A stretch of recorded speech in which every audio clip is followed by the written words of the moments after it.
तुलसीदास बाबा कहते हैं, तुलसी या संसार में सब सौ मिलिए जाए, ना जाने किस रूप में वो नारायण मिल जाए। किसी का अपमान जाने और अनजाने में आप मत कीजिए। न जाने कौन से रूप में भगवान है, और द्वार पर आया हुआ अतिथि तो साक्षात नारायण ही है, ये भाव रखना चाहिए। साक्षात शिव ही है। ब्रह्मा जी कह रहे हैं, तुमने द्वार पर आए हुए परम संपदा का अपमान किया है।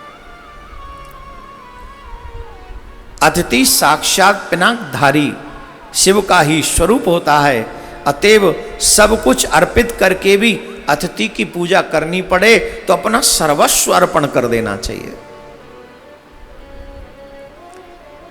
यहां पर दो कथा हम सुनाएंगे आपको। एक तो शिव पुराण में, लिंग पुराण में ही है, उसका वर्णन आता है। पहले वो ही सुन लें, समय मिला तो फिर वो बताएंगे। एक पूर्व काल में सुदर्शन नाम के बड़े अच्छे श्रेष्ठ ब्राह्मण थे और बहुत ही अतिथि सेवी थे।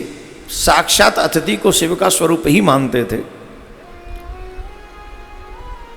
और उनकी धर्मपरायण पत्नी भी उनके बताए हुए मार्ग पर चलती थी।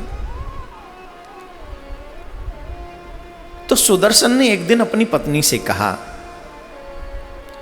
देवी, द्वार पर आया हुआ अतिथि साक्षात शिव का स्वरूप होता है, इसलिए कुछ भी करके अपने द्वार पर आए हुए अतिथियों का सत्कार करना चाहिए। हमारे द्वार पर आया हुआ अतिथि कभी निराश होकर नहीं जाना चाहिए। जब द्वार से अतिथि निराश होकर नहीं जाता है तो मनुष्य जीवन सफल हो जाता है। अपने पति की बात को बड़े मन से श्रवण कर रहे थे। देखो, पति पत्नी अगर दोनों एक दूसरे से मिलकर चलें, बहुत से लोग कहते हैं ना, स्वर्ग कहाँ है, नरक कहाँ है। अरे स्वर्ग वहां होगा, नरक वहां होगा। पहले तुम्हारे ही हाथ में अपने घर को स्वर्ग और नरक बनाना। आपका घर स्वर्ग है कि नरक, मैं बता देता हूं। अभी आप जाके गूगल पे मत सर्च करना, अपने दिमाग के गूगल पे सर्च करना। गूगल नहीं बता पाएगा स्वर्ग नरक क्या है, तुम्हारा दिमाग बता देगा। मैं बताता हूं। पति शराबी न हो, क्रोधी न हो, पति शराबी न हो, क्रोधी न हो और बेईमानी से पैसा न कमाता हो।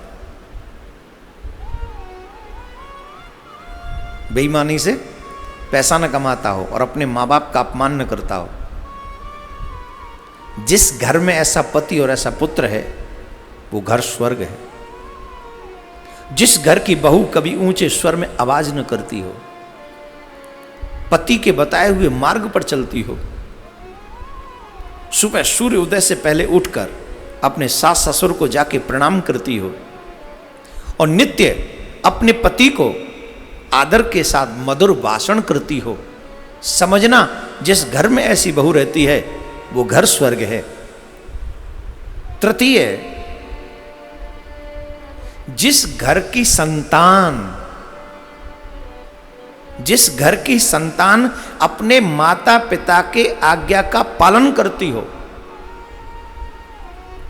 और जिस घर की संतान की वजह से बड़ों का सर न झुकता हो,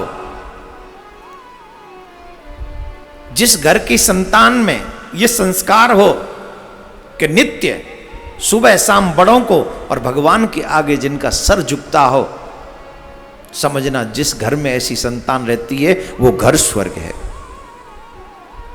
ऐसे लोगों को स्वर्ग जाने की आवश्यकता नहीं है। ऐसे लोगों के लिए यही स्वर्ग है। ये मैं लिख के देता हूं, आपका घर स्वर्ग है, चाहे आप झोंपड़ी में रहते हैं और बड़े महलों में रहते हैं और रोज पति पत्नी लड़ते हैं। बेटा अपनी मर्जी से काम करता है, बेटी अपनी मर्जी से शादी करती है। माँ बाप एक कोने में पड़े रहते हैं और कोई पूछने वाला नहीं है, नौकर रोटी देते हैं। पूछने की आवश्यकता नहीं। पति पी के आता है, रोज झगड़ा करता है, बच्चे लड़ता हुआ देखते हैं, तो किसी से मत पूछने जाना मेरा घर कैसा है, मैं लिख के देता हूं वही घर नर्क है। अपने दिमाग के गूगल में सर्च करो, वही घर नर्क है। और ऐसे घर में रहने वाले नर्कवासी हैं।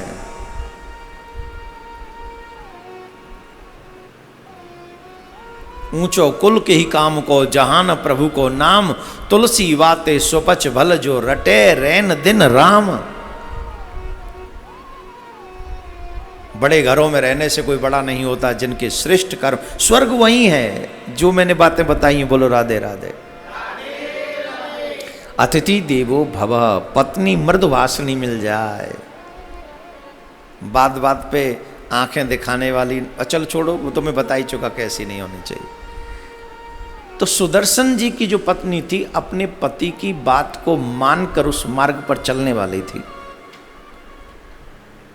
एक बार सुदर्शन जी कहीं गए हुए थे, और जब सुदर्शन जी कहीं गए हुए थे तो पीछे से एक बार धर्म ने सोचा कि मुझे इनकी परीक्षा लेनी चाहिए कि अपने अतिथि का कैसे स्वागत करते हैं। तो स्वयं धर्म भी ब्राह्मण का रूप धारण करके साक्षात धर्म मुनि के घर में पधारे, और उस ब्राह्मणी को देखकर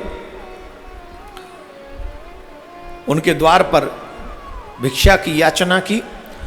तो उस ब्राह्मण को देखकर विशुद्ध हृदय वाली उस मुनि भार्या ने अर्घ आदि देखकर उन ब्राह्मण देव का सत्कार किया, और ब्राह्मण देव का सत्कार करके उस स्त्री के द्वारा भली भांत पूजित होकर ब्राह्मण भेषधारी साक्षात धर्म ने उनसे कहा, हे कल्याणी, तुम्हारे बुद्धि संपन्न ब्राह्मण देव पति देव कहाँ हैं, जरा बताइए। तत्पश्चात उन्होंने कहा कि मेरे पति किसी कार्य से बाहर गए हुए हैं। अरे तो हमारा आतिथ्य कैसे होगा? बोले आप विराजिए, आप जो आज्ञा करेंगे उनकी पत्नी आपकी सेवा करेगी। पति नहीं है घर पे, और ब्राह्मण भी अच्छे खासे बूढ़े बड़े बन के नहीं गए। तो जो ब्राह्मण ने कहा वो सब ब्राह्मणी उनकी सेवा में, ऋषि पत्नी ने उनकी सेवा में समर्पित किया। इतने में ही आवाज आई द्वार से। इसी बीच उस स्त्री के पति प्रज्ञा संपन्न सुदर्शन घर के द्वार पर आ गए, और मुनिवर सुदर्शन ने अपनी भार्या को आवाज दी, भद्रे तुम कहां हो? तब साक्षात धर्म स्वरूप अतिथि उसी से बोले, हे महाभाग सुदर्शन, मैं इस समय तुम्हारी इस भार्या के आतिथ्य से परम संतुष्ट हुआ, क्योंकि तुम जब घर पे नहीं थे तो मैं यहाँ आया, और मैं जब यहाँ आया तो मेरा पूर्ण आतिथ्य जो है तुम्हारी भार्या ने किया, तुम्हारी पत्नी ने किया। बड़ा प्रसन्न हुआ हूं मैं इनसे।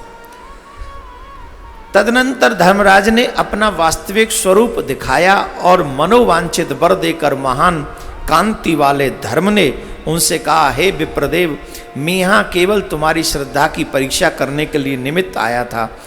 हे सुपुत्र, तुमने अपने एकमात्र अतिथि पूजन के माध्यम से धर्म से मृत्यु को भी जीत लिया है। ध्यान देने योग्य बात है।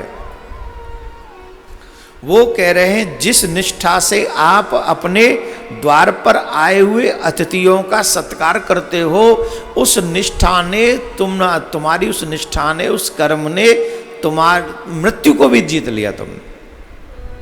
कितनी बड़ी बात। किस कार्य से? बोले अतिथि देवो भव, आपके द्वार पर अतिथि आए और आपने उनका सत्कार किया।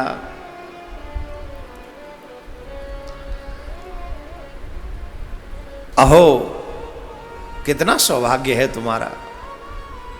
और फिर उन ऋषि के मुख पर जो तेज था, सुदर्शन के मुख पर, वो अवर्णनीय है। स्वयं धर्म कह रहे हैं, अहो इस तपस्वी का ऐसा ओज, ऐसा तेज, धन्य है, धन्य है।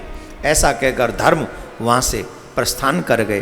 तो ब्रह्मा जी ने कहा, हे मुनियो, इसीलिए सभी अतिथियों को सदा पूजा करनी चाहिए। हे अभागे मुनीश्वरों, अब अधिक कहने से क्या लाभ, तुम लोग शीघ्र ही उन महादेव की शरण में चले जाओ। जिन महादेव का तुमने अपमान किया है उन महादेव की शरण में जाओ और उन्हें मनाओ, वो मान जाएंगे, वो अतिशीघ्र तुम पर प्रसन्न हो जाएंगे, तभी तुम्हारा कल्याण हो सकता है। बोलो राधे राधे।